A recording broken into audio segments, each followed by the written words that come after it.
Senia, tell me a little bit about what inspired you. What was the aha moment? I might start and ask a bit more. So what was the moment you went, oh my God, I don't want to be a digital agency anymore?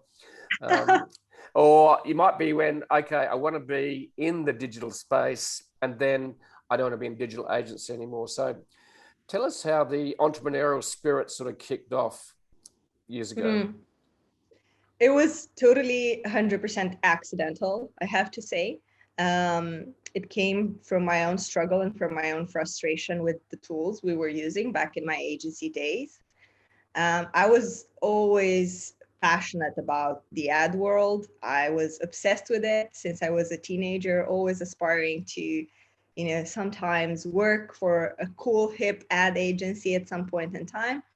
And so it happened that I started my own one. But a couple of years into it, I discovered that it's not as exciting as I thought, or it doesn't work as well for me particularly. I understood very quickly that the scale is just not there. You can grow an agency to to a particular point. It can become, the biggest agency in the country or potentially the biggest agency in the region, but still, you can't really scale it as much as you can with a software business. I had friends in the IT space. I'm not a technical co-founder, but I do have, lots of, friends that were building web apps back then. So I was very inspired by the work they were doing and by the fact that they could just put an app on the web and it was just touching, thousands and thousands of people. And that felt, amazing. And I was always kind of like thinking about this, considering it, maybe at some point in time, I'm going to start a software business, but I didn't have a plan when Planable started. So there was no strategy with it. That wasn't something intentional, really.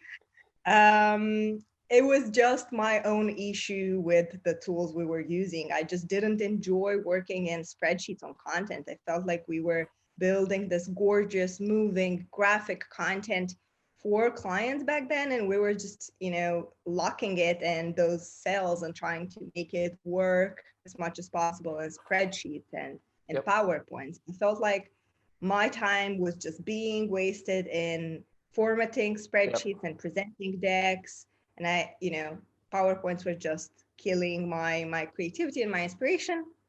So I thought that there must be some tools out there to just help me collaborate with my team, but also help me, get approvals and feedback from clients in a better way.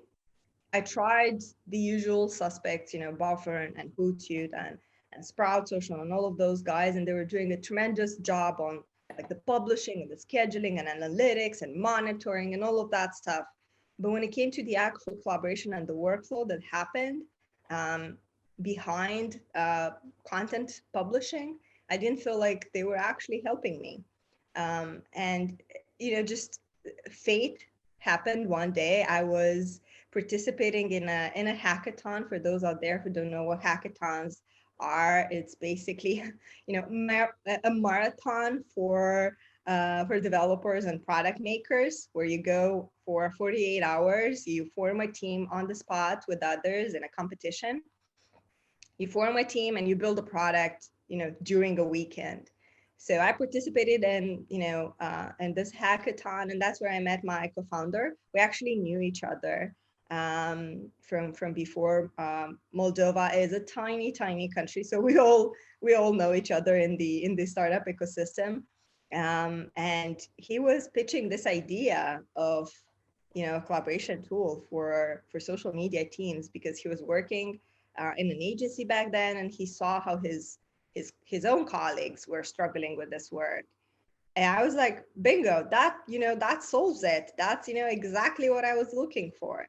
And from one thing to another, fast forward, in about 6 months, I was closing my agency and dedicating myself full time to Planable. And as I mentioned, that wasn't something that was like totally an accident, just being at the right time in the right place.